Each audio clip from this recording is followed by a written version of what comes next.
Mga kapuso, patay ang isang 12 anyos na babae matapos aksidenteng tamaan ng bala dito sa Barangay Longos, Malabon.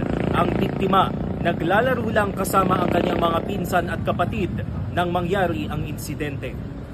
Nabulabog ang mga residente sa Lapad Ali, Barangay Longos, Malabon noong Sabado, June 13 nang makarinig sila ng mga putok ng baril. Kita rin ang dalawang lalaki na naghahabulan.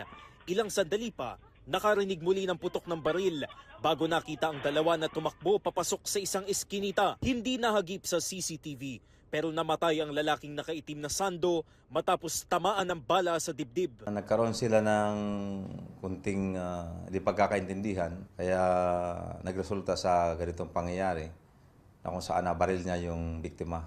Yung biktima naman, sabi ng suspect, according sa pag-imbestiga natin, ay balak siyang saksakin. Sa katunayan, mayroong hawak na patalim yung biktima. Aksidente namang tinamaan ng bala ng baril ang 12 anyos na babaeng naglalaro sa lugar. Isinugod sa ospital ang batang biktima pero idiniklarang dead on arrival.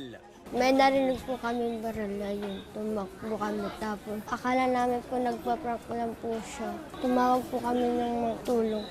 Tumakas ang sospek sa pamamaril. Naaresto siya ng pulisya sa Maynila makalipas ang ilang oras. Labis ang paghihinagpis ng mga kaanak ng batang biktima. Masakit din po eh. Dami pang pangarap ng anak ko eh. Gusto niya makatulong sa magulang sa akin daw po, pati sa mga kapatid ko. Iaangat niya daw po kami, gusto niya makapagtapos. Ayun ang pangarap niya po, pero wala na po eh. Ang kanyang nakababatang kapatid na nakasaksi sa insidente, may trauma pa rin. Galing po kami ng Logos kasi nag-basketball po. May kasama po kami matanda. Ako po sana matatamaan po. Tapos sabi niya po sa akin, tumakbo na daw po ako. Tapos tumakbo na po ako. Nakakulong na sa Malabon City Police Station ang suspect na mahaharap sa 2 counts ng murder. Mula rito sa Malabon, Gabriel Gonzalez, GMA News.